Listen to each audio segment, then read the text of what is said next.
न्यायालय है और हर जिले में डिस्ट्रिक्ट कोर्ट होती है ना।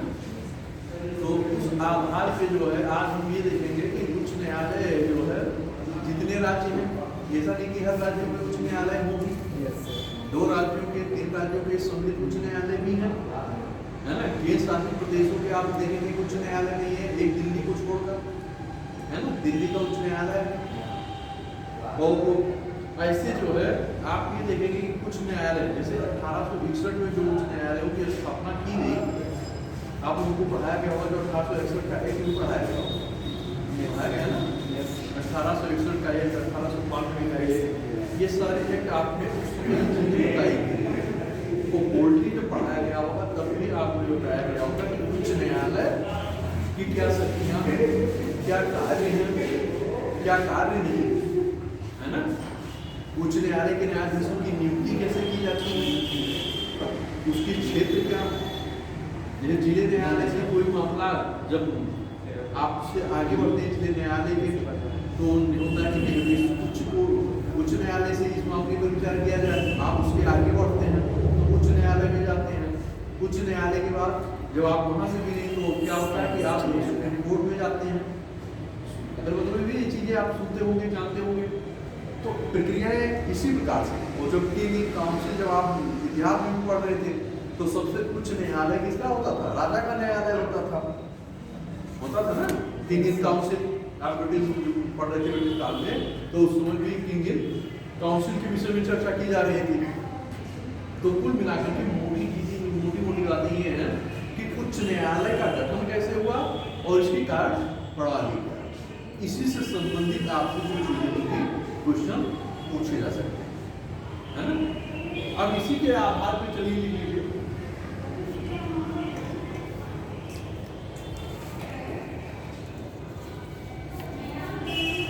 उच्च न्यायालय के न्यायाधीशों की नियुक्ति,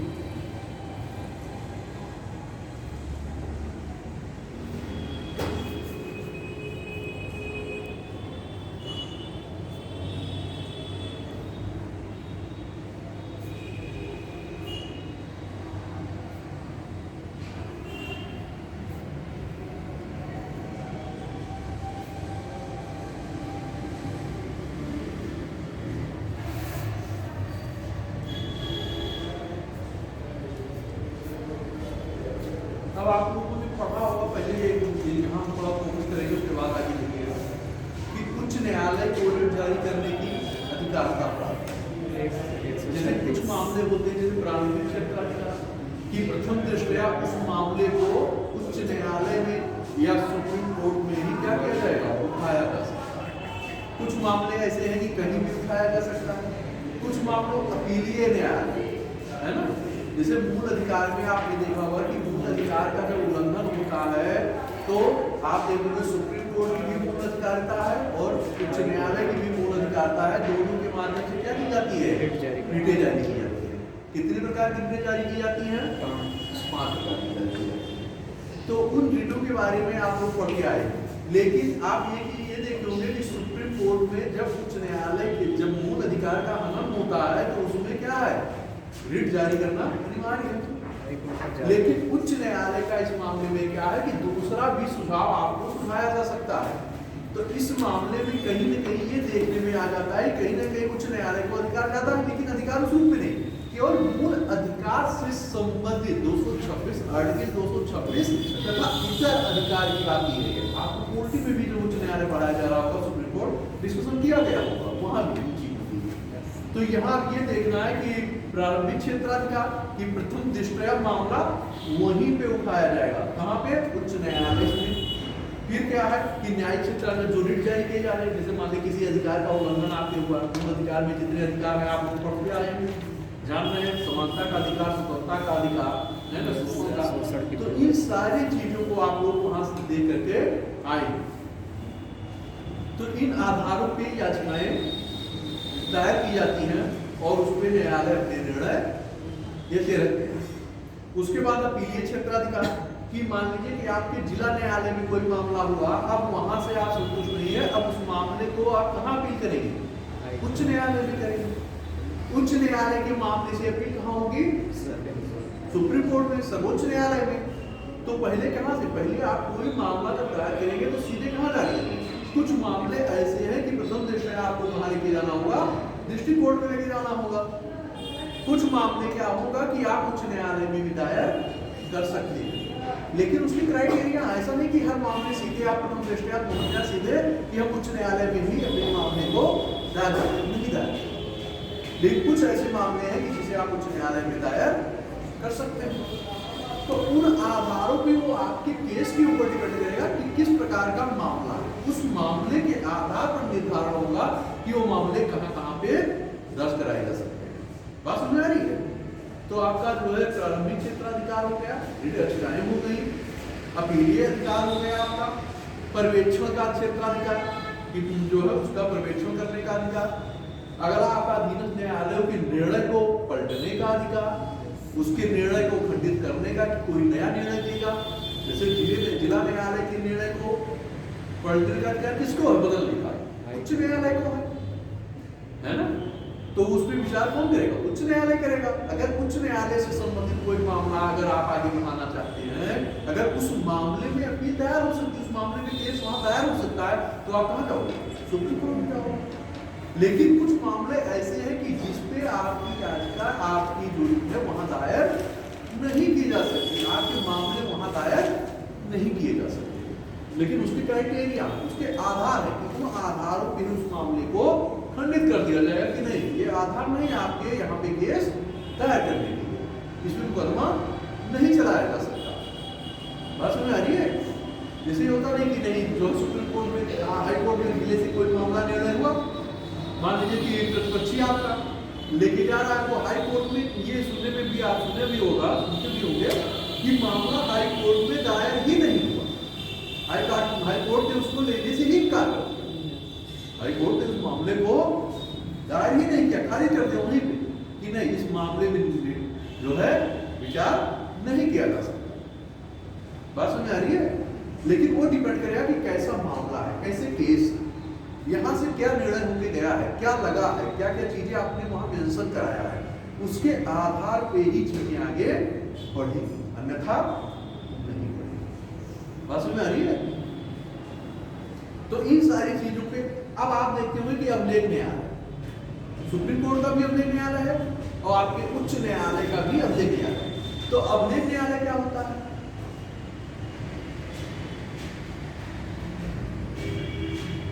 किस आर्टिकल में अभिलेख न्यायालय का उल्लेख है?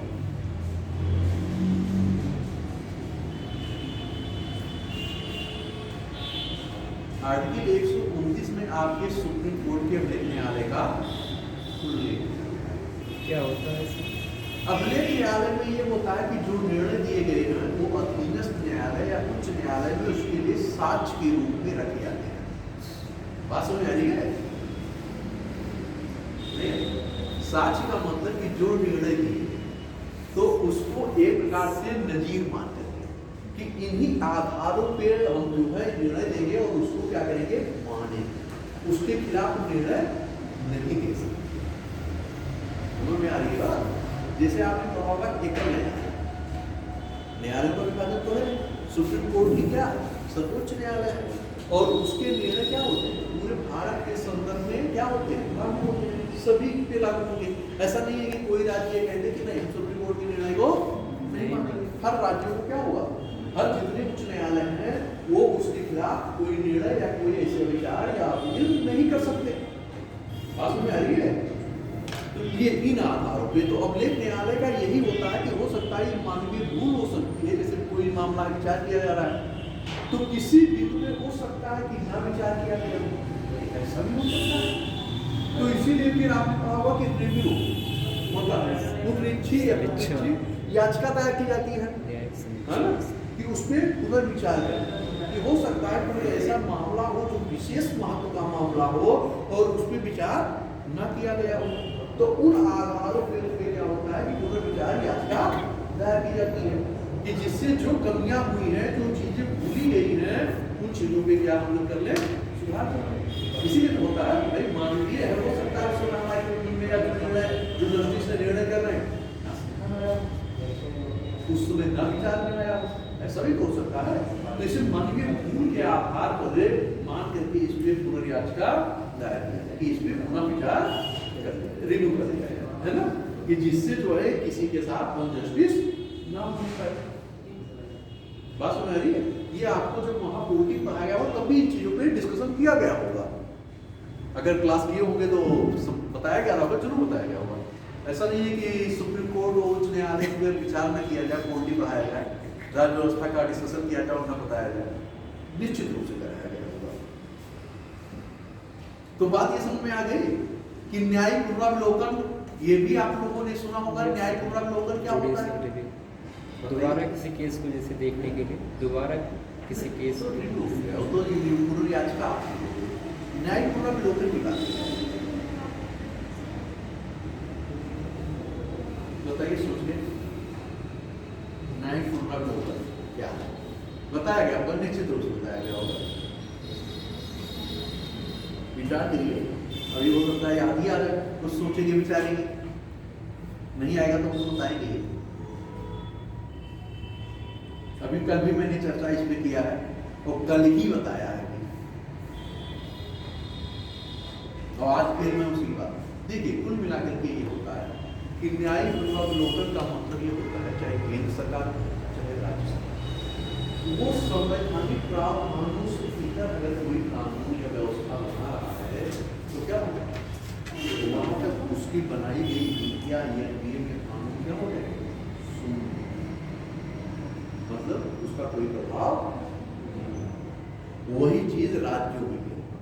तो न्यायिक पुनरावलोकन ये हो जाता है, कहीं ऐसा तो नहीं कि विधायिका अपने क्षेत्र का कोई कार्य कर रही है, कोई संवैधानिक प्रावधानों से लेकर कोई कार्य कर रही है, अगर होगा तो उसका न्यायिक पुनरावलोकन। बात समझ आ रही है? जब मूल अधिकार भी पढ़ाया गया होगा तब भी आपके कानून में इन चीजों पे आर्टिकल 13 और आर्टिकल 226 के तहत जो है इन चीजों का प्रावधान किया गया है। और आर्टिकल 32 में क्या किया गया है, मूल अधिकार था, मूल अधिकारों के उस पर रिट याचिकाएं दाखिल की जाती हैं, और यहाँ उच्च न्यायालय में आर्टिकल 226 के तहत किया जाता है। तो इन सारी चीजों पे जो है आप लोगों को डिस्कशन कराया गया हो। मैं पुनः भी इन सारी चीजों पे एक बार प्रकाश डाल रहा हूँ कि वो चीजें आपको क्या होना है, निकाल। तो यहाँ पे बात समझ में आ गई सबको?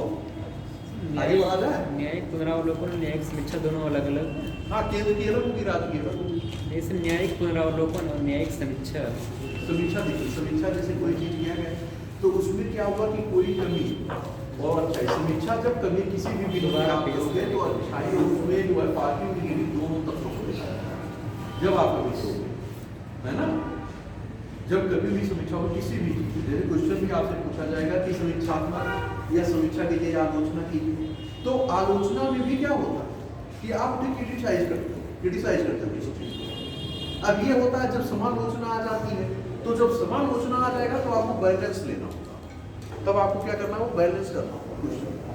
बात समझ आ रही है कि हाँ, हम पॉजिटिव और नेगेटिव अप्रोच को दोनों को दिखाएंगे, लेकिन जब हम अपना कंक्लूजन करने लगेंगे तो हमें ये ध्यान रखना होगा कि समालोचना की बात की जा रही है तो उसमें जो निष्कर्ष देंगे वो अधिकतर क्या करेंगे, पॉजिटिव करेंगे।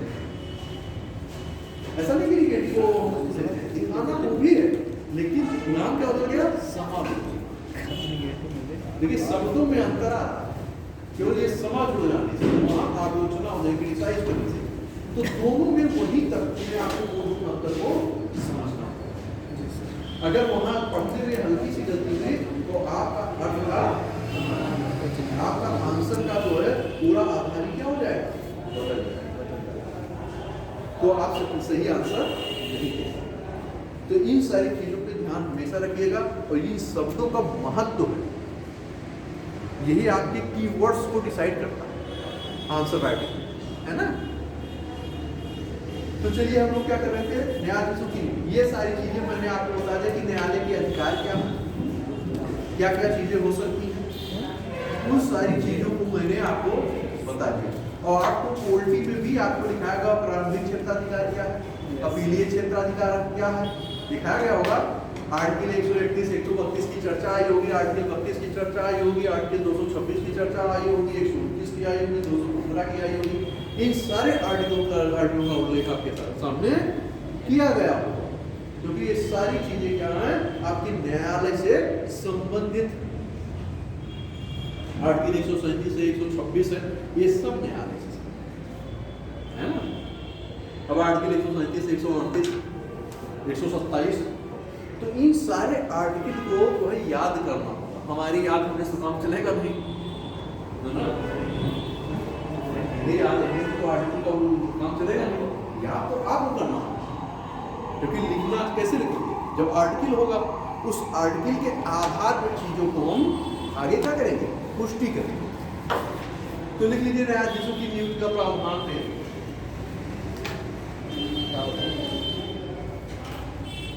उच्च न्यायालय के न्यायाधीशों की नियुक्ति से संबंधित प्रावधान।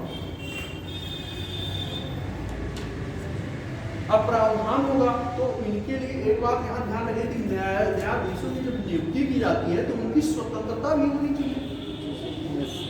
अगर स्वतंत्रता नहीं होगी तो स्वतंत्रता तो कार्य कैसे ठीक से कर पाएंगे। और अगर उसमें राजनीतिक तत्वों को अधिक इंटरफेयर कर दिया जाए, सरकार के क्षेत्र को बहुत अधिक इंटरफेयर कर दिया जाए, तो उनकी स्वायत्तता पे प्रभाव पड़ जाएगा। तो अगर वो स्वतंत्र होकर के कार्य नहीं कर पाएंगे तो निर्णय कहाँ से स्वतंत्र होकर के दे पाएंगे, नहीं दे पाएंगे। तो इन आधारों पे कि उनकी नियुक्ति में भी और उनकी स्वतंत्रता को भी, दोनों चीजों को हमें क्या करना है कि ध्यान में रखनी चाहिए। इन आधारों पे आपका क्वेश्चन नौकरी से भी महत्वपूर्ण हो जाएगा और यहाँ इस टॉपिक से भी आपका महत्वपूर्ण हो जाएगा। तो देखिए, उच्च न्यायालयों के न्यायाधीशों की नियुक्ति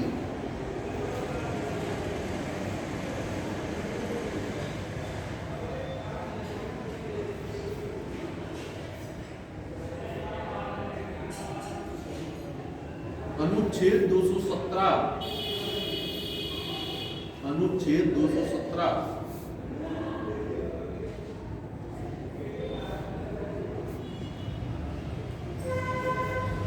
के अनुसार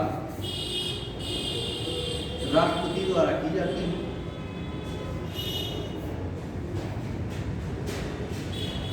अब यहां रुकिएगा, की जाती है।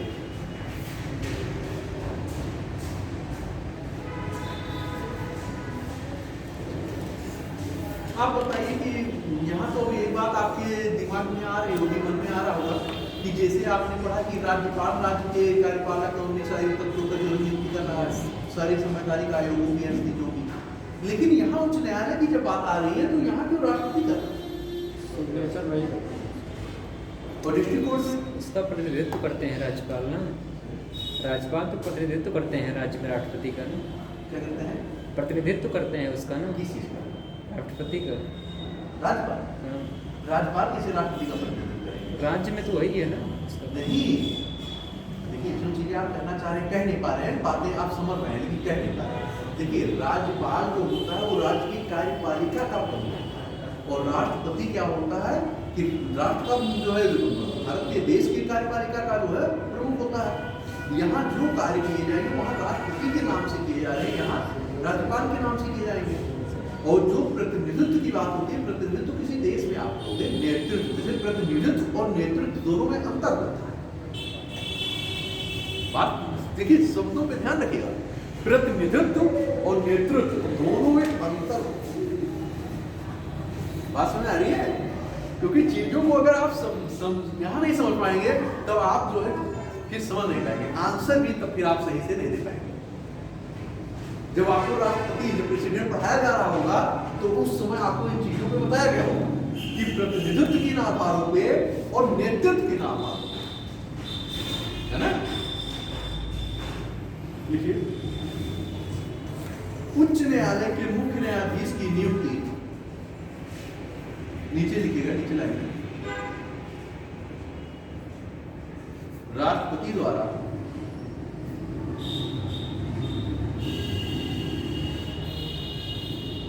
भारत के मुख्य न्यायाधीश, भारत के मुख्य न्यायाधीश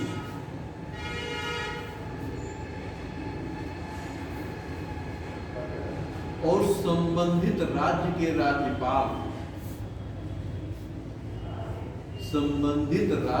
राज्यपाल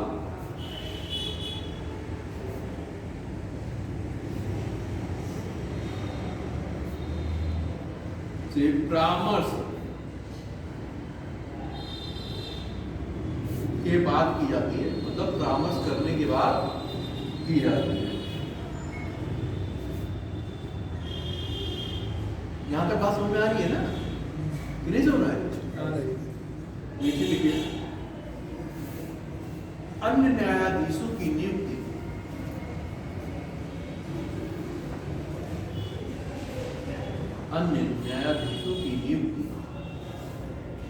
में संबंधित उच्च न्यायालय के मुख्य न्यायाधीश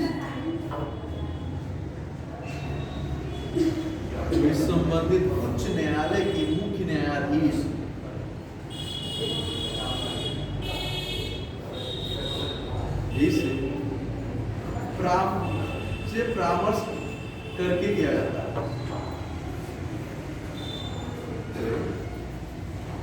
या सलाह पर किया जाता है।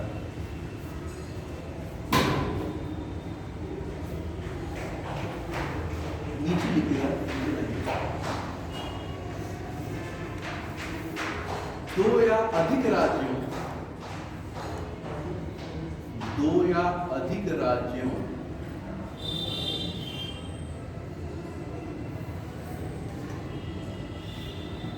के लिए साझा उच्च न्यायालय या संयुक्त उच्च न्यायालय, अभी मैंने चर्चा किया है इसके पहले दिखाने के लिए,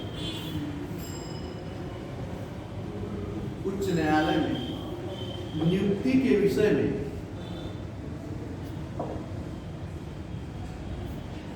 राष्ट्रपति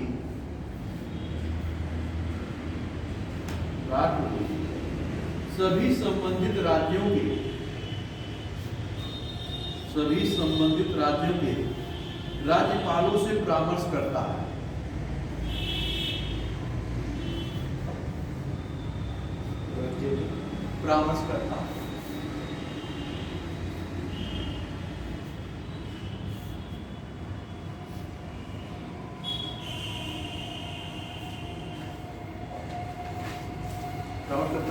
अब यहाँ ध्यान दीजिएगा, जैसे आपने देखा होगा कि पहले आपको मान लीजिए कि आपके जो है पूर्वोत्तर में भी पहले क्या था, असम गुवाहाटी में ही उच्च न्यायालय हुआ करता था, बाकी उसकी खंडपीठें हुआ करती थी।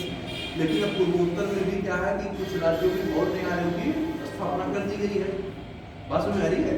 जैसे आपने देखा कि गोवा, महाराष्ट्र, दादर नागर हवेली, दमन दीव, ये सब क्या है, संयुक्त न्यायालय के अंतर्गत है। तो कहने का मतलब ये होता है कि एक न्यायालय जो है संयुक्त न्यायालय में एक से अधिक राज्यों का क्या हो सकता है, साझा न्यायालय। उसकी खंडपीठ क्या होगा, किसी एक राज्य में उच्च न्यायालय होगा, बाकी उसकी खंडपीठ होगी। जैसे अपने उत्तर प्रदेश में क्या है कि इलाहाबाद में उच्च न्यायालय की स्थापना की गई, लेकिन उसकी खंडपीठ लखनऊ में स्थापित की गई। बात समझ में आ रही है?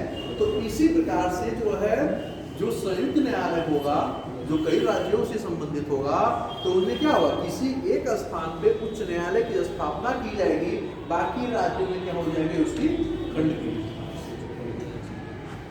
वही मैंने लिखा है ना? अब बात समझ में आ गई? आगे देखिए,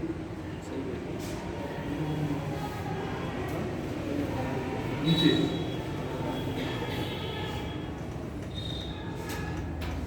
न्यायाधीश मामले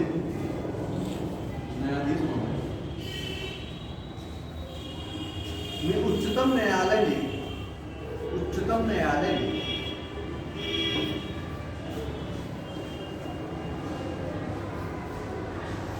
अब उच्चतम न्यायालय मतलब सुप्रीम कोर्ट की बात की जा रही है ना?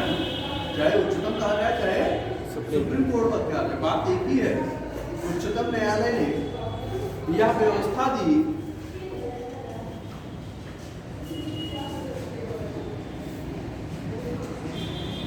कि तब तक उच्च न्यायालय के किसी न्यायाधीश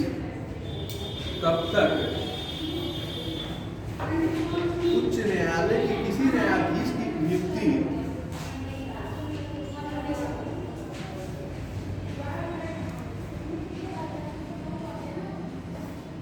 नहीं की जा सकती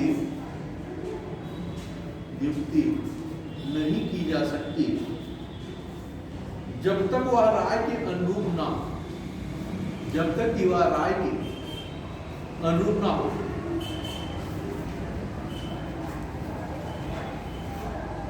नहीं की जा सकती, नहीं की जा सकती क्या आगे? जब तक कि वह राय के अनुरूप ना हो, मतलब उसकी परामर्श या सलाह के अनुरूप ना हो। अब तीसरा स्टेप उसे दूसरे स्टेप में कर लीजिए। सेकंड जैसा कि आप लोग समझे दूसरा तीसरा स्टेप है ना, तो उसे स्टेप बाय स्टेप में करा रहे हैं जिससे आपको पढ़ने में भी थोड़ा आसानी होगी और चीजों को समझने में। क्योंकि ये मामला 93 का है, ये मामला जो है 93 का है।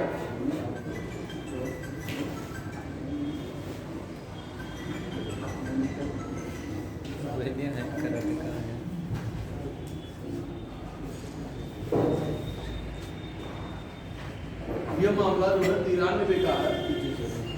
यह जो आपने लिखा है ये द्वितीय पुस्तक में। और तीसरा जो स्टेप है आपका, देखिए तीसरे में न्यायाधीश मामले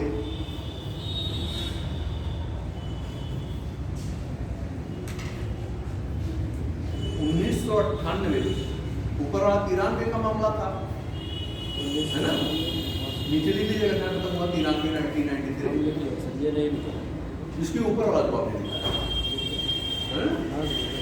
और जो इस ये वाला जो तीसरे चरण में आप लिख रहे हैं 98 का है। उच्चतम न्यायालय ने कहा, उच्चतम न्यायालय ने कहा कि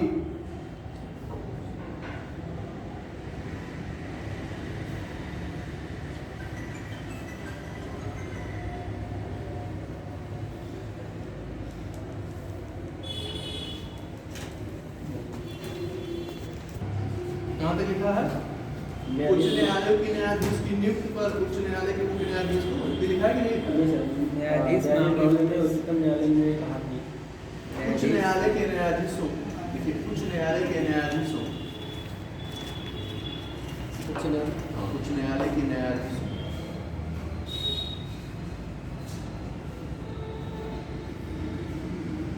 की नियुक्ति पर उच्चतम न्यायालय की नियुक्ति पर उच्चतम न्यायालय की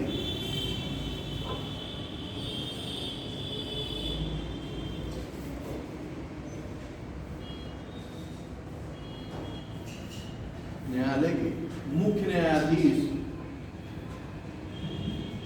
न्यायाधीश को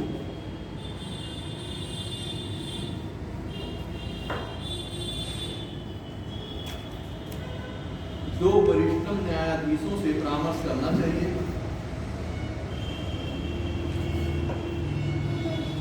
दो वरिष्ठतम न्यायाधीशों से परामर्श करना चाहिए।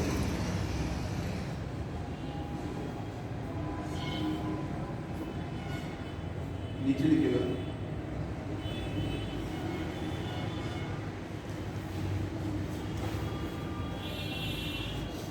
इस प्रकार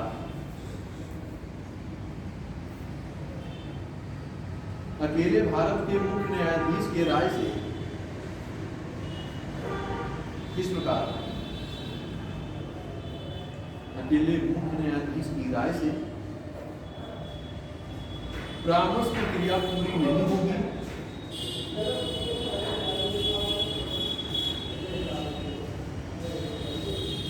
नीचे लिखेगा फिर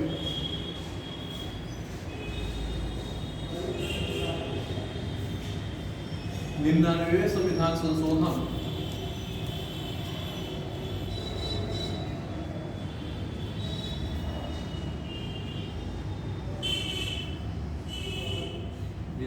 संविधान संशोधन अधिनियम 2014 तथा राष्ट्रीय न्यायिक नियुक्त आयोग अधिनियम, राष्ट्रीय न्यायिक नियुक्त आयोग, राष्ट्रीय न्यायिक नियुक्त आयोग अधिनियम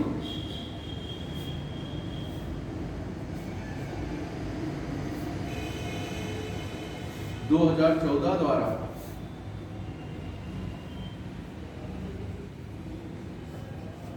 सर्वोच्च न्यायालय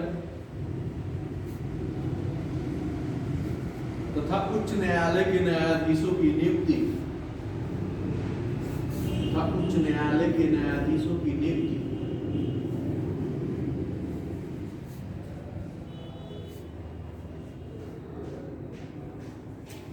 नियुक्ति के लिए न्यायाधीशों की नियुक्ति के लिए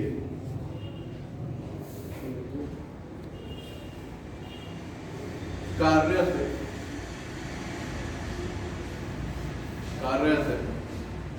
कॉलेजियम सिस्टम, कॉलेजियम या कॉलेजियम चाहे तो लिखिए, कॉलेजियम सिस्टम को एक नए निकाय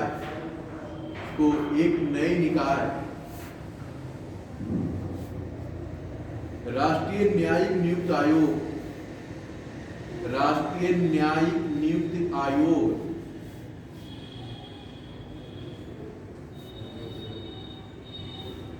से प्रतिस्थापित किया गया है। अब ऊपर आपने लिखा है क्या? कॉलेजियम सिस्टम, फिर राष्ट्रीय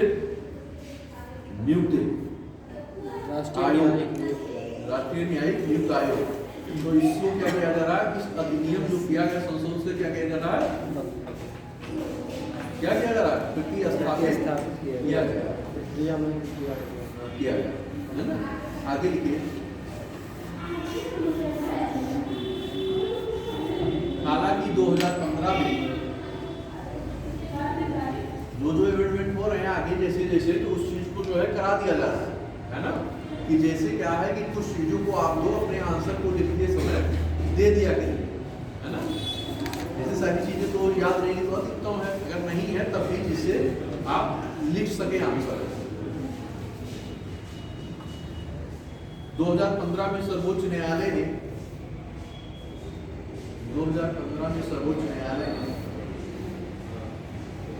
99वें संविधान संशोधन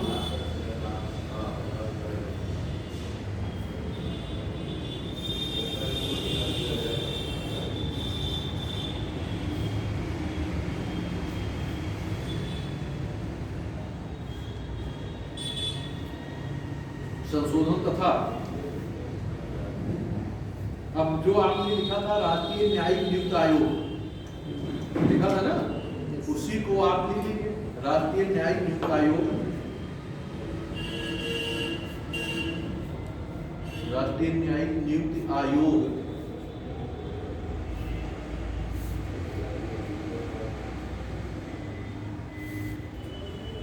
एक्ट दोनों को असंवैधानिक घोषित कर दिया गया,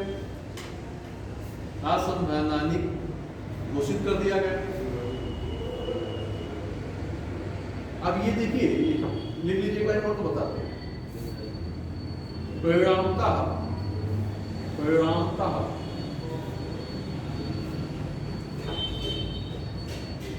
पुराना कॉलेजियम सिस्टम पुनः अस्तित्व में है। मतलब पुनः अस्तित्व, जब वो चीजें खत्म कर दी गई राष्ट्रीय न्यायिक नियुक्त आयोग को, तो कॉलेजियम सिस्टम पहले से चला आ रहा है, तो वो पुनः अस्तित्व में आ गया, पुनः वो व्यवस्था विद्यमान है। तो वही तो देखिए आप लिख रहे हो कि पुराना कॉलेजियम सिस्टम पुनः अस्तित्व में बना है या है, क्योंकि जो अधिनियम में संशोधन करके आपने राष्ट्रीय न्यायिक नियुक्त आयोग का गठन किया, उसको आप क्या करते रहो? कैंसिल करते रहो। जब उस को आपने संशोधन को हटा दिया, कैंसिल कर दिया, तो बचा क्या? जो पहले की प्रक्रिया है वही तो फिर रिन्यू कर जाएगी। तो वही प्रक्रिया, उसी लिए तो आपने मैंने नीचे लिखा है कि कॉलेजियम सिस्टम फिर क्या हो गया? कार्यरत हो गया।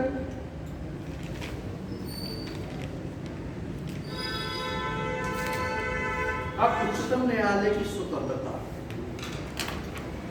है ना, लिखिए उच्चतम न्यायालय की स्वतंत्रता। अब किन आधारों पर इनकी स्वतंत्रता की बात की जाएगी?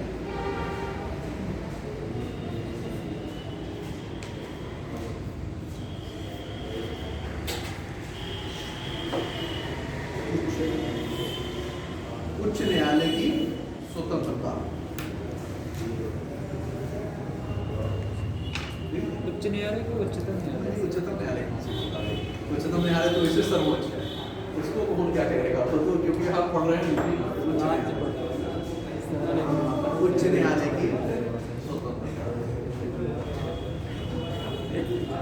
उच्च न्यायालय के न्यायाधीशों की नियुक्ति राष्ट्रपति द्वारा की जाती है। अब यहाँ इनकी जैसे क्वेश्चन पूछ सकता है केवल उच्च न्यायालय की स्वतंत्रता का विवेचन कीजिए या उच्च न्यायालय की स्वतंत्रता को बताइए, क्वेश्चन कर सकता है ना, या न्यायाधीशों की नियुक्ति प्रक्रिया तथा उच्च न्यायालय की स्वतंत्रता का उल्लेख करिए। तो क्वेश्चन जोड़ के भी पूछा जा सकता है और तोड़ के भी पूछा जा सकता है, इसलिए दोनों को मैं लिखा दे रहा हूँ कि अगर तोड़ के पूछा जा रहा है तब भी आप दे लें और अगर एक में कर दे रहा है तब भी आप आंसर दे सकते हैं। उच्च न्यायालय के न्यायाधीशों की नियुक्ति राष्ट्रपति द्वारा की जाती है, लेकिन राष्ट्रपति या नियुक्ति सर्वोच्च न्यायालय के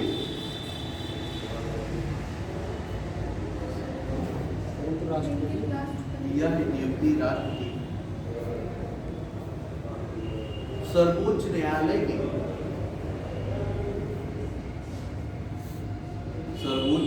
के मुख्य न्यायाधीश तथा संबंधित राज्य के राज्यपाल के परामर्श से की जाती है।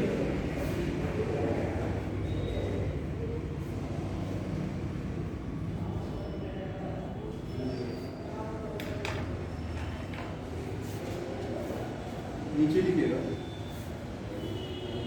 अब आप एक बात यहाँ ये देख रहे होंगे कि उच्च न्यायालय का जो न्यायाधीश है जो पद ग्रहण करता है, क्या वो राष्ट्रपति के प्रसाद पर्यंत धारण करता है? जी सर। जो उच्च न्यायालय का न्यायाधीश होता है, हाँ सर, वो राष्ट्रपति के प्रसाद पर्यंत पद धारण करता है कि नहीं करता?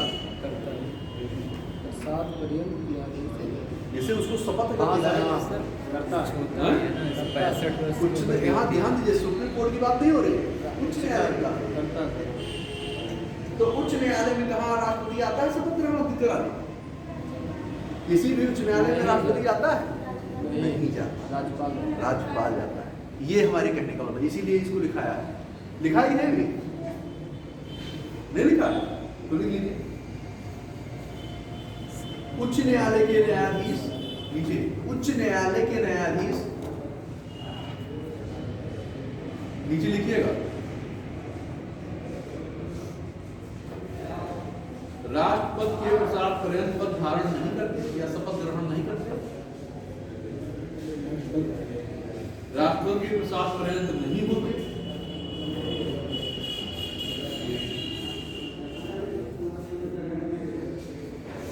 अब आप एक बात में ध्यान रखिए, जो राष्ट्रपति के प्रसाद पर्यंत पद धारण करेगा उसको वो क्या करेगा?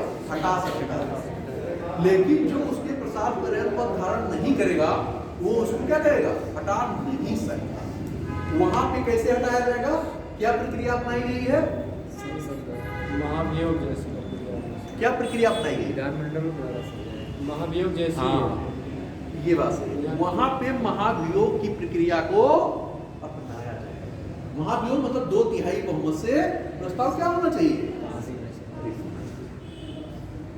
ये बात हमेशा ध्यान रखिए, राष्ट्रपति के प्रसाद पर्यंत या राज्यपाल के प्रसाद पर्यंत जो चीजें नहीं होंगी इसका मतलब कि उन्हें हटाने का अधिकार नहीं होगा। बात समझ आई? ये चीज बताई नहीं गई थी क्या उसमें? बताई होगी। महाभियोग जैसी प्रक्रिया हाँ, क्योंकि सदन से हो रहा है ना, तो इसलिए महाभियोग की प्रक्रिया होगी नहीं। उस प्रकार से तो आप हटा नहीं पाओगे ना, कैसे हटाओगे? किस आधार पर हटाओ? कोई आधार तो होगा। असमर्थता या कदाचार के आधार पे ही क्या करते हो आप? हटाने की प्रक्रिया, महाभियोग की प्रक्रिया का उल्लेख करते हो। लेकिन उन्हें उनके पद से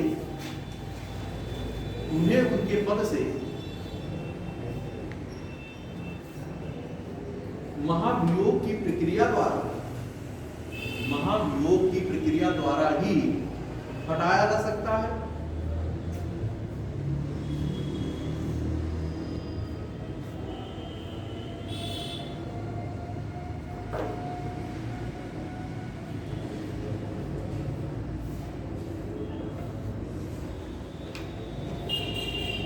नीचे लिखे, न्यायाधीश एवं अन्य स्टाफ के वेतन भत्ते, स्टाफ मतलब कि यानी कर्मचारी लोग उनके होंगे न्यायाधीश एवं स्टाफ के वेतन भत्ते, स्टाफ मतलब जो उनसे संबंधित जो न्यायालय के संबंधित कर्मचारी होंगे, है ना। मुख्य न्यायाधीश के अतिरिक्त न्यायाधीशों के वेतन भत्ते आदि कहाँ से दिया जाएगा? राज्य के राज्य की संचित निधि से। राज्य की संचित निधि पर भारित होता है, राज्य की संचित निधि पर भारित होता है।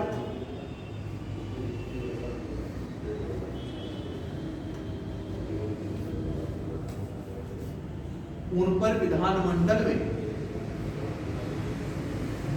मतदान नहीं हो सकता, क्योंकि जो चीजें जो कि संचित निधि पे पारित होती हैं उनमें क्या होगा, ऐसे जो वेतन भत्ते इन सारी चीजों पे होती है तो क्या होता है, वहां विधेयक पारित करने की आवश्यकता नहीं, है ना। विधेयक किस आर्टिकल में उल्लेख है? विधेयक का उल्लेख किस आर्टिकल में है, किस अनुच्छेद में है?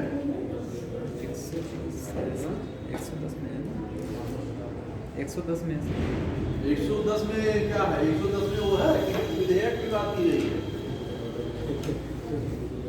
112 है। 112 में वित्तीय विवरण की बात की गई है, ये किया गया है।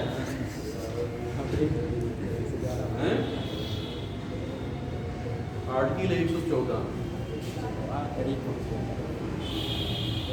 थोड़ा पढ़ लिया करिए, आर्टिकल देख लिया करिए, है ना। लिखिए आगे, उनका विधानमंडल में मतदान नहीं होता। नीचे के न्यायालय को यह अधिकार है कि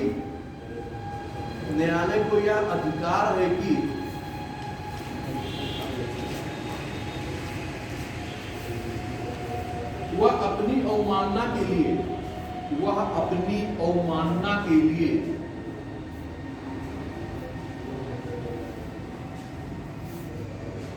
किसी को भी दंडित कर सकता है।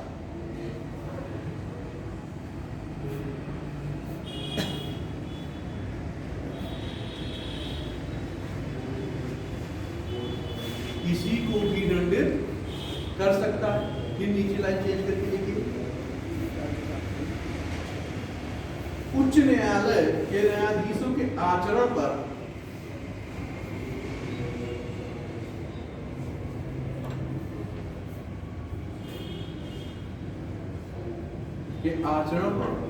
संसद अथवा विधानमंडल में कोई टिप्पणी नहीं की जा सकती। अब बात आप करेंगे कि अगर टिप्पणी नहीं की जा सकती तो महाभियोग कैसे होगा? बात यहां पर नहीं है ना, लेकिन अभी इसके आगे की लाइन बात स्पष्ट कर देगी। नहीं की जा सकती सिवाय, मतलब कि इन मामलों के अतिरिक्त, सिवाय तब जब उसके खिलाफ महाभियोग की प्रक्रिया चल रही है। अब बात यहां क्लियर हो रही नहीं हो रही है? लिख लीजिए, तो अगर नहीं क्लियर हुई तो बताते हैं।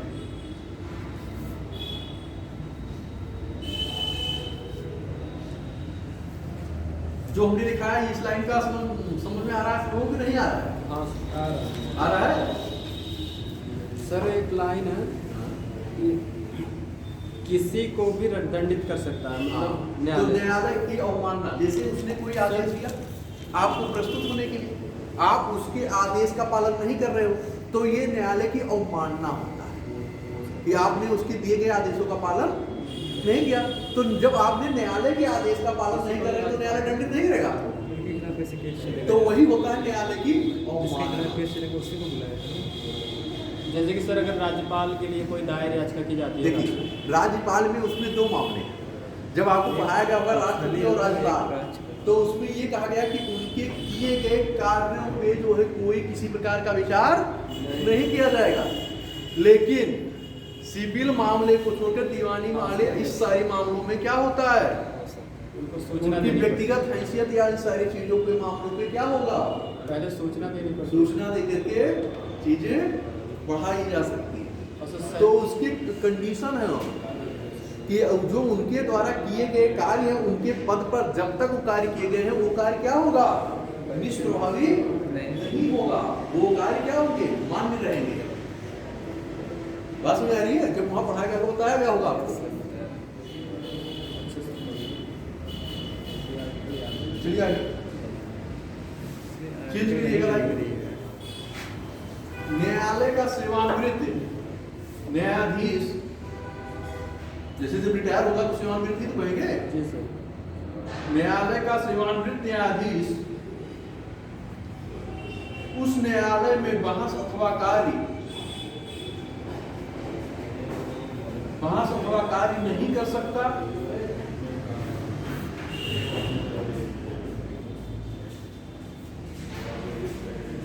जहां वह न्यायाधीश रहा हो। मुख्य न्यायाधीश की बात नहीं हो रही, जहां वो न्यायाधीश रहा हो।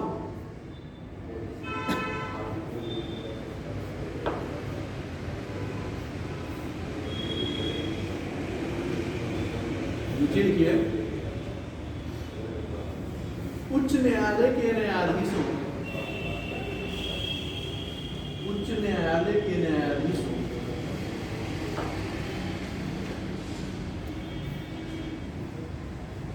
के वेतन भत्ते, न्यायाधीशों के वेतन भत्ते आदि में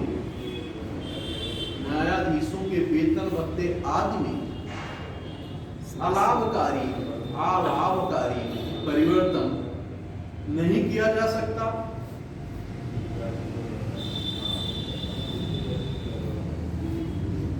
मात्र वित्तीय आपातकाल को छोड़कर, मात्र वित्तीय आपातकाल को छोड़कर।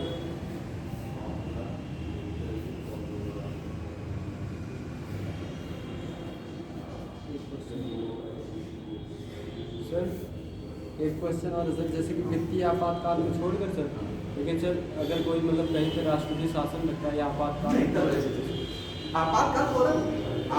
जो लगा तो उसी तो वित्तीय आपातकाल आ रहा है। आपातकाल में ही तो 3 प्रकार के आपातकाल है ना, जैसे 352, 356 और 360।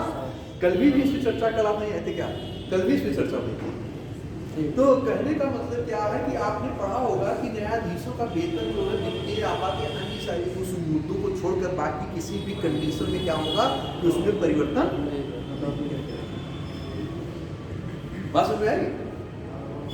अब किसी प्रकार की और कोई दिक्कत किसी को समझ में आ गया? इसीलिए मैं रोक के बता भी रहा हूँ कि चीजें एक लाइन लिखी कि समझ में आ रही है कि नहीं, इसीलिए क्यों बताने का मेरा उद्देश्य यही है। अब आप ये ध्यान रखिएगा कि स्टेप बाय स्टेप तुमने क्यों लिखा है, जिससे क्या होगा कि आपको याद होगा अपना आंसर फॉर्मेट भी आप इस रूप में करोगे तो लिखने में भी आसानी होगी और पढ़ने वाले को भी क्या होगी, आसानी।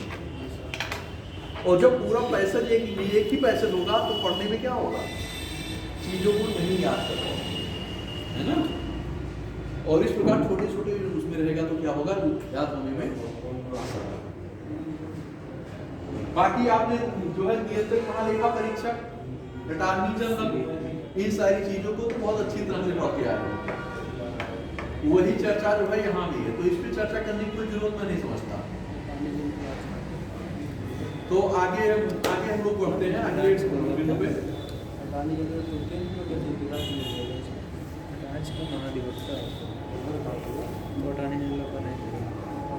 अगला आपका जो है उत्तर प्रदेश विशेष राज्य। अब उत्तर प्रदेश का विशेष राज्य के संदर्भ में क्या बात है ना। Special state, UP special state की बात की गई, उसमें और भी जुड़े हैं, है ना। तो उत्तर प्रदेश विशेष राज्य।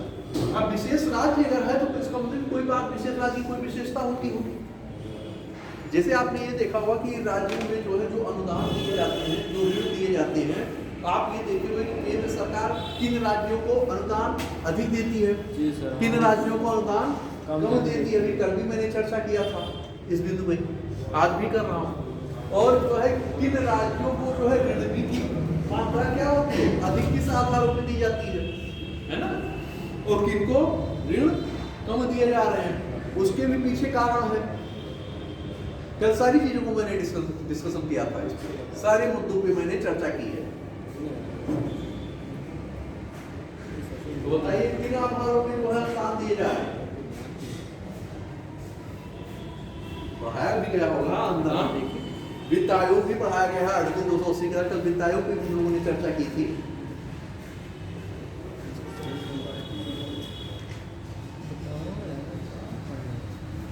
देखिए पूर्वोत्तर के राज्य और जो पहाड़ी राज्य हैं, तो उन राज्यों को जो अनुदान केंद्र के द्वारा दिया जाता है वो कितना होता है? 90%, है ना। अन्य राज्यों को इतना अनुदान नहीं दिया जाता, बहुत कम दिया जाता। और जो राज्य मैंने ये बताया था कि जो राज्य ऋण मांगते हैं, जैसे हमने ये बताया था कि दोनों अगर केंद्र में और राज्य में एक ही दर की सरकार है तो उनको पैसा क्या हो रहा है? अधिक मिल जाता है। राज्य ये आरोप लगाते हैं कि हमारे साथ भेदभाव किया जा रहा है। पेपर में पढ़ते होंगे, समाचारों में भी सुनते होंगे कि राज्य ये कहते हैं कि हम यहाँ दूसरे दल की सरकार होने के साथ सरकार क्या कर रही है? भेदभाव कर रही है, हमारे साथ उचित व्यवहार नहीं कर रही है। हम जितना मांगते हैं उतना मुझे नहीं दिया जा रहा है, नहीं मिल रहा है। जबकि क्या हो रहा है? कह रहे हैं कि हमारी जनसंख्या जाती है, हमारा क्षेत्र ज्यादा है, तो हमें क्या होना चाहिए? मिलना चाहिए। लेकिन क्या है कि जब विपरीत दल की सरकार होती है तो सरकार केंद्र क्या होती है? उतना ध्यान नहीं, ऐसा नहीं कि नहीं देती, देती है, लेकिन जिस प्रकार से आपकी मांग होती है उस अनुपात में वो नहीं देती। लेकिन जो जरूरी मुद्दे हैं उनको तो देगी ही, ऐसा तो नहीं कि नहीं देगी। लेकिन इसमें थोड़ा सा 19-20 आपको देखने को मिलता है। अब विशेष राज्य जब होगा तो उसमें कुछ विशेष सुविधाएं भी प्रोवाइड कराई जाएंगी। भाई विशेष राज्य है तभी तो कराई जाएंगी। अगर सामान्य राज्यों की श्रेणी में होगा तो उनको सुविधाएं नहीं कराई जाएंगी। विशेष राज्य इसीलिए दिया जाता है कि वो सामाजिक विकास की धारा में क्या है? विकास की मुख्य धारा में अभी वो शामिल नहीं हो पाए। उन क्षेत्रों का विकास अन्य राज्यों की तुलना में कम हुआ है। बात समझ आ रही है? तो उनको क्या किया जाए कि उनको और ज्यादा सहायता दे करके उनको क्या किया जाए कि सभी राज्यों के बराबर लाया कि वो भी क्या कर सके? अपने आप के विकास की गति को, अपने क्षेत्र का विकास, अपने जनसंख्या जो है उनको अच्छा विकास करके उनको रोजगार प्रदान कर सके, उनके आय के साधन बना सके, सुरक्षा व्यवस्था अच्छी तरह से कर सके। मतलब कहने का मतलब कई भी, इसका मतलब ये नहीं कि केवल विकास के ही स्तर पे, बहुत सारी चीजों से जुड़ी है ना। जैसे जहाँ शिक्षा का स्तर अगर कम होगा तो स्वास्थ्य का स्तर ऑटोमेटिक क्या होगा? कम। जागरूकता कम होगी तो लोगों में क्या होगा? अन्य चीजों के प्रति भी क्या होगा? हर क्षेत्र में भी आप क्या होंगे? उस धारा में अपने आप को स्थापित नहीं कर पाओगे। और जब धीरे धीरे देखेंगे, जैसे क्या होता है कि अस्पताल की सुविधाएं जब बढ़ी तो आपका क्या हो गया? मृत्यु दर कम हो गई। शिक्षा का स्तर बढ़ा तो क्या हो गया कि जनसंख्या भी थोड़ा क्या हो गया? कमी आ गई। आप देखिए जब पुरुष भी साक्षर हो रहा है और लड़की भी साक्षर हो रही है तो परिवार का आकार क्या हो रहा है? विकास में भी देखिए कंट्रीब्यूशन पहले क्या था कि पहले पुरुष ही मेन वर्कर होता था। आज क्या हो रहा है? महिलाएं भी, लड़कियां भी क्या हो रही है? हर क्षेत्र में ये भी बढ़कर क्या कर रही है? हिस्सा ले रही है। तो इनका भी कंट्रीब्यूशन क्या हो रहा है? बढ़ रहा है। योगदान इनका भी बढ़ रहा है ना। तो इससे क्या होगा? विकास की गति बढ़ेगी और आर्थिक स्थिति भी बेहतर होगी। बात समझ आ रही है? केवल इससे नहीं कि परिवार की स्थिति, इससे देश की भी स्थिति में क्या होगा? सुधार होगा। बात समझ आ रही है? तो विकास के चरण हर क्षेत्र पे दिखाई देगा, ये नहीं केवल एक ही बिंदु पे दिखाई देगा। तो ये किससे आएगा? आपने देखा कि मूलभूत आवश्यकताओं में भी आपने देखा कि शिक्षा को शामिल किया गया, स्वास्थ्य को शामिल किया गया, पेयजल को किया गया, खाद्य सुरक्षा को किया गया। जब स्वस्थ शरीर ही नहीं होगा तो आप कैसे किसी चीज का कार्य कर पाओगे? जब आपका शरीर ही नहीं साथ देगा तो कैसे यहाँ अगर आप अस्वस्थ होते तो यहाँ क्लास कैसे करते? ना कर पाते। तो जब स्वस्थ होगा शरीर तभी तो आप आ पाओगे, नहीं कैसे आओगे? तो कहने का मतलब कहीं ना कहीं प्रत्यक्ष अप्रत्यक्ष रूप से एक दूसरे से चीजें जुड़ी हुई। तो विशेष राज्य पे आइए कि उनके कुछ विशेषताएं उनको हम नोट करा दें कि कि जैसे आप ये समझ सके कि राज्यों का मानदंड किन आधारों पर विशेष राज्य को मानेंगे, तो उनके कुछ मानदंड होते हैं, मानदंडों को आप मानेंगे, जिससे आप पहचान सके कि इन आधारों पे इनका विशेष राज्य होगा। तो लिखिए विशेष राज्यों के चयन का मानदंड।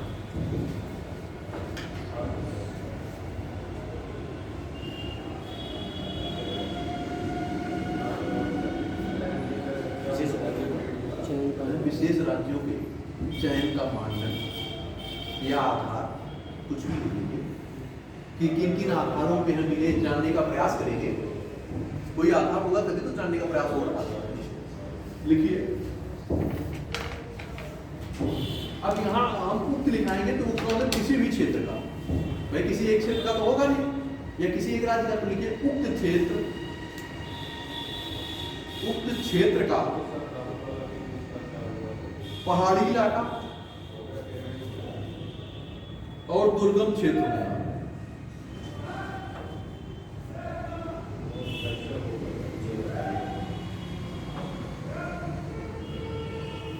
अब जब पहाड़ी इलाका होगा और दुर्गम क्षेत्र होगा तो वहां विकास की गति क्या होगी? वहां सारी सुविधाओं को पहुंचाना क्या होगा? कठिन होगा। वहां सड़क का निर्माण करना कठिन होगा, रेल का निर्माण करना कठिन होगा, तो वस्तुओं का पहुंचना भी तो कम हो जाएगा। तो वहां की विकास की धारा क्या हो जाएगी? तो जब वो पिछड़ जाएंगे तो उनके विकास के लिए भाई क्या होगा? अर्थ को अधिक देना पड़ेगा। बात समझ आ रही है कि जिससे वहां सुविधाएं क्या किया जाए? वहां सुविधाएं कौन प्रोवाइड कराएगा? सरकार कराएगी, है ना? क्योंकि प्राइवेट कंपनियां क्या होंगी? प्राइवेट कंपनियां तो वही स्थापित होंगी कि जहां अधिक लाभ होगा, जहां इंफ्रास्ट्रक्चर डेवलप होगा। और जो क्षेत्र पिछड़े हैं उन क्षेत्रों में कोई फैक्ट्री थोड़ी लगाएगा। वो फैक्ट्रियां कौन लगाएगा? निजी पूंजीपति लगाएगा। तो वो तो ये देखेगा कि यहाँ सारी चीजें क्या हो, सुलभ हो, मेरी लागत कम हो और आय क्या हो, अधिक हो। तो कुछ क्षेत्रों का इसमें क्या हो जाएगा? विकास अधिक हो जाएगा और कुछ क्षेत्र क्या हो जाएंगे? पिछड़ रह जाएंगे। तब यहाँ क्या हो जाएगा? डिवाइडेशन हो जाएगा। एक क्षेत्र विकसित होगा, एक क्षेत्र क्या हो जाएगा? अविकसित हो जाएगा। तो फिर क्या होगा? ये भावना हमेशा फिर क्षेत्रवाद का इसी के आगे बढ़ते हुए रूपा क्या हो जाएगा? क्षेत्रवाद का, प्रांतों के बंटवारे का, ये सारे मुद्दे वहीं से क्या हो जाएंगे? उठने लगेंगे, है ना? कि हमारे संसाधन का उपयोग क्या कर रहा है? कोई दूसरा कर रहा है। और जो संसाधन हमारे क्षेत्र का है वो हम लोगों को मिलना चाहिए। उचित भी है कि भाई जैसे मान लीजिए आपकी जमीन पे जो चीजें उपलब्ध हो रही है, आप वहाँ के निवासी हैं, तो उसका लाभ किसको मिलना चाहिए? आपको मिलना चाहिए। लेकिन वहां से वो रिसोर्सेज कहाँ चले जा रहे हैं? दूसरे क्षेत्र में चले जा रहे हैं। तो वो क्षेत्र क्या होगा? वो तो रिच हो जाएगा और आप क्या हो जाओगे? निर्धन होते जाओगे। तो इसीलिए क्या हो रहा है? हरित प्रांत की मांग, अन्य प्रांतों की मांग, राज्यों का विभाजन। तो ये भी सारे आधारों पे क्या हो जा रहा है? ये चीजें बनोती होती है, बढ़ती। देखिए आगे दूसरा पॉइंट, आबादी का घनत्व कम होना। आबादी का घनत्व कम होना,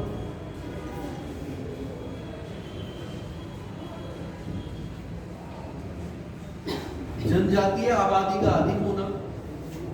अगला पॉइंट, जनजातीय आबादी का अधिक होना।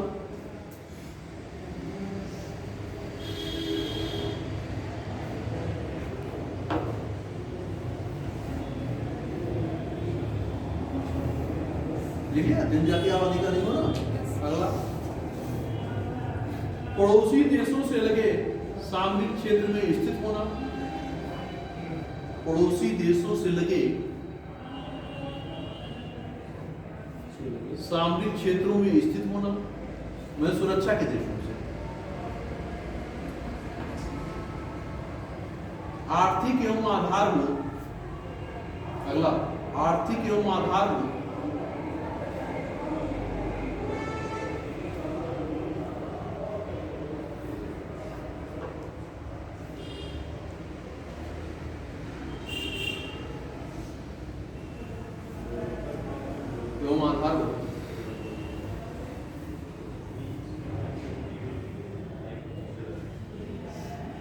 संरचना में पिछड़ा होना। आर्थिक एवं आधारभूत संरचना में पिछड़ा होना।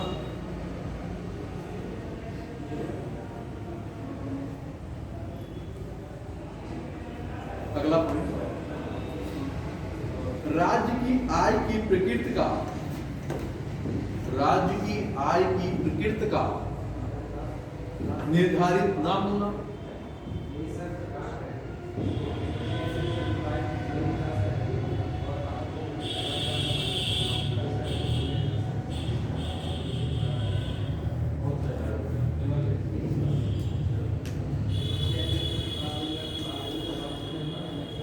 अब यहां आप देखिए, अब जैसे आपने लिखा है कि आधार आर्थिक एवं आधारभूत संरचना में पिछड़ा होना, कमजोर होना, है ना।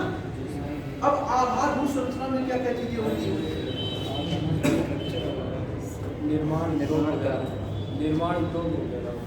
नहीं, आधारभूत संरचना में केवल निर्माण आधारभूत उसी नहीं कहेंगे। जैसे क्या हो कि वहाँ लैंड उपलब्ध हो, काम करने वाले कामदार, रोड हो, विद्युत की व्यवस्था हो, है ना।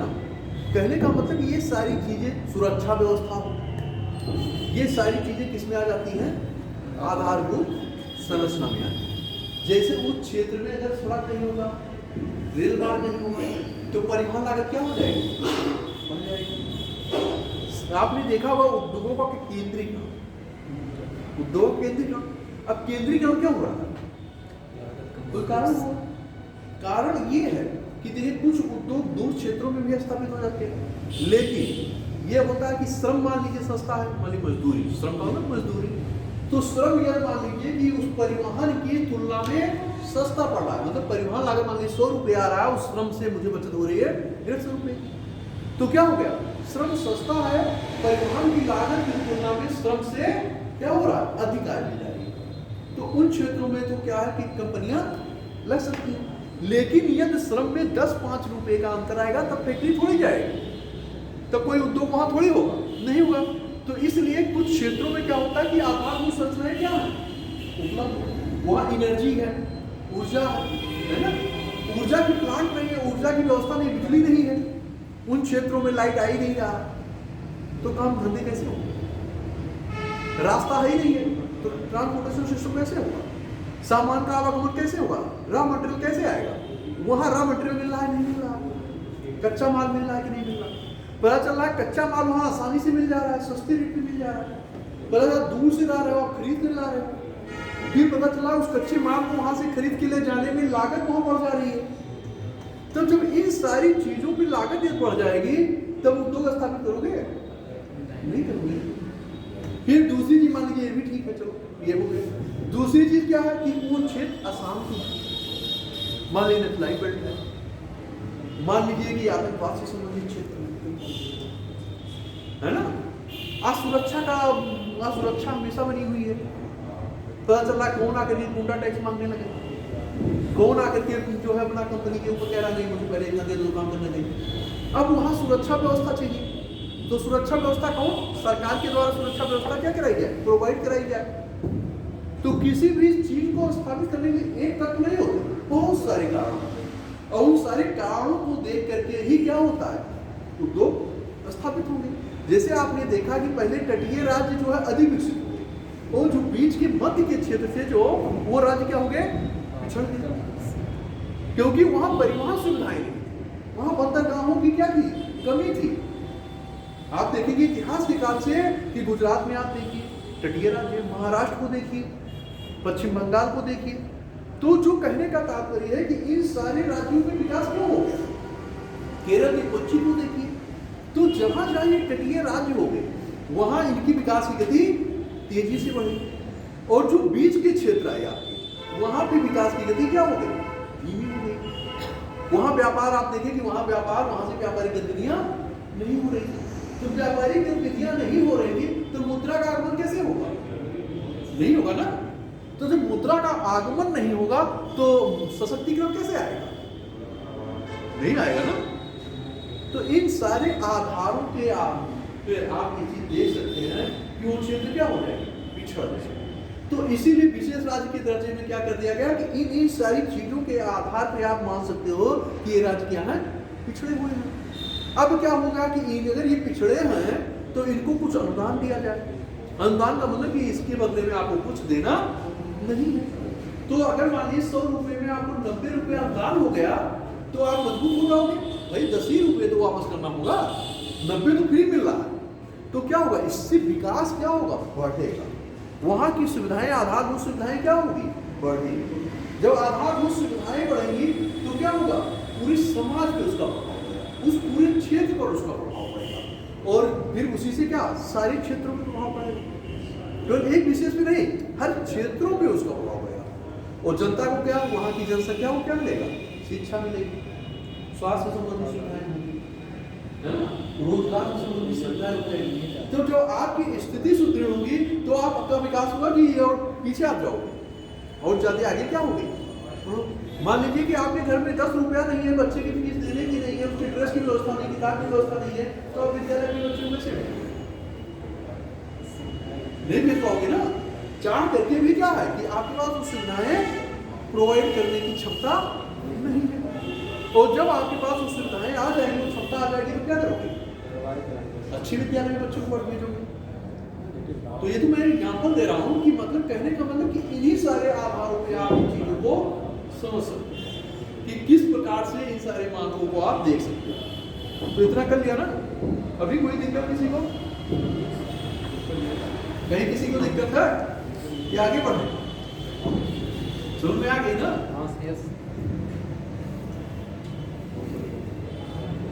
अब मान लीजिए कि इसके लाभ से संबंधित बात होती है। जैसे मान लीजिए कि विशेष राज्य के दर्जे होंगे तो उनको इन चीजों पे क्या किया जाएगा, सुविधाएं प्रोवाइड करेंगे। अब उनको जो विशेष राज्य का दर्जा मिलेगा तो उसके लाभ उनको क्या होगा।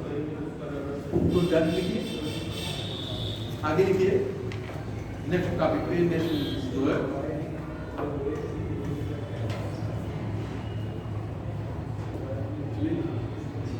विशेष श्रेणी राज्य दर्जा का, विशेष श्रेणी राज्य का दर्जा प्राप्त होने से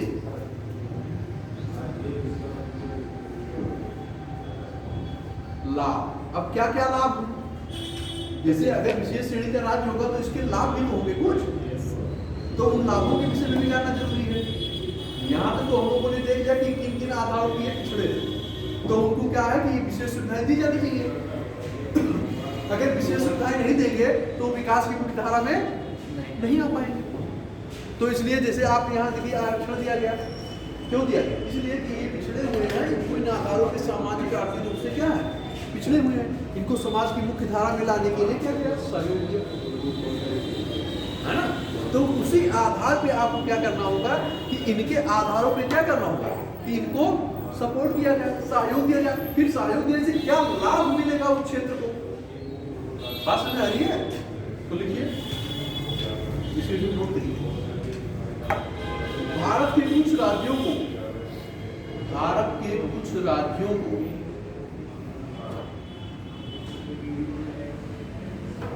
भारत के कुछ राज्यों को पूर्व में राष्ट्रीय विकास परिषद द्वारा, पूर्व में मतलब पहले, पूर्व में राष्ट्रीय विकास परिषद द्वारा निर्धारित मानदंडों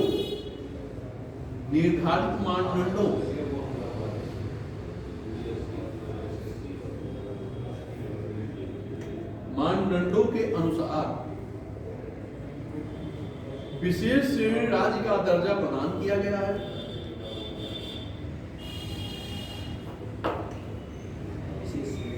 के राज्य का विशेष श्रेणी राज्य का दर्जा प्रदान किया गया है,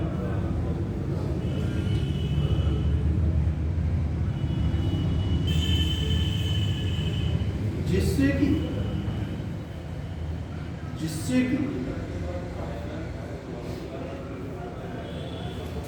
उनको अपने विकास में सहयोग प्राप्त हो सके, जिससे कि अपने विकास में सहयोग प्राप्त हो सके। अभी इस पे हम लोगों ने चर्चा किया है कि उनको सहायता दी जाएगी तो क्या होगा, वो आगे बढ़ेंगे। तो इसी भी हम लोगों ने चर्चा की है। आगे लिखिए,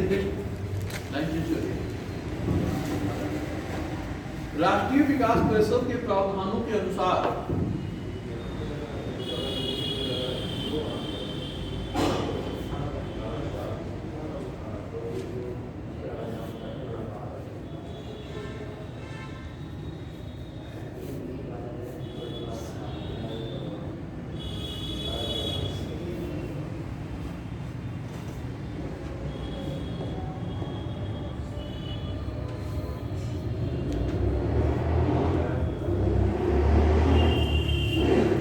राष्ट्रीय विकास परिषद के प्रावधानों के अनुसार सामरिक महत्व की अंतरराष्ट्रीय सीमा पर सामरिक महत्व की अंतरराष्ट्रीय सीमा पर स्थित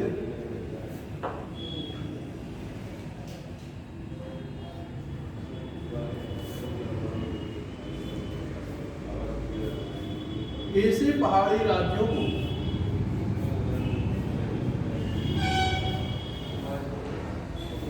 विशेष श्रेणी राज्य का दर्जा प्रदान किया जाता है। विशेष श्रेणी राज्यों का दर्जा प्रदान किया जाता है।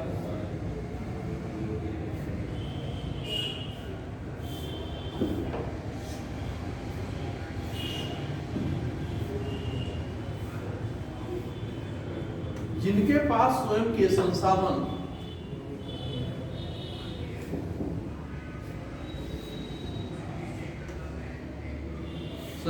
स्रोत सीमित होते हैं,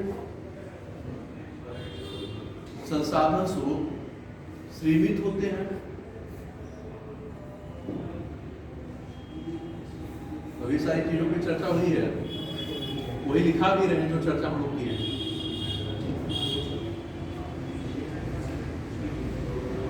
नीचे लिखिए, नीचे स्टेप लिखिए। वर्तमान में 11 राज्यों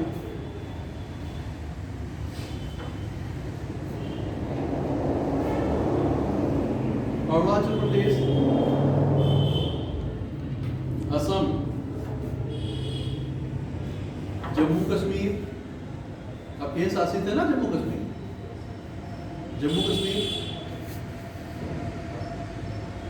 मणिपुर मेघालय, मिजोरम, नागालैंड, मणिपुर, मिजोरम, मेघालय, नागालैंड, सिक्किम, त्रिपुरा,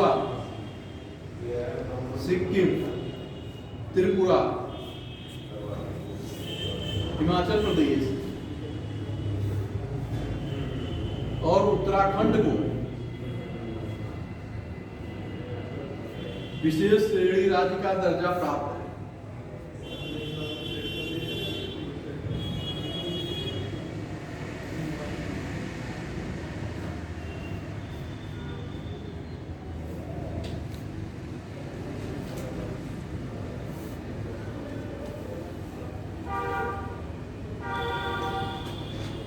चलिए बंद कर दीजिए क्योंकि टाइम थोड़ा लगेगा इसको पूरा करने में।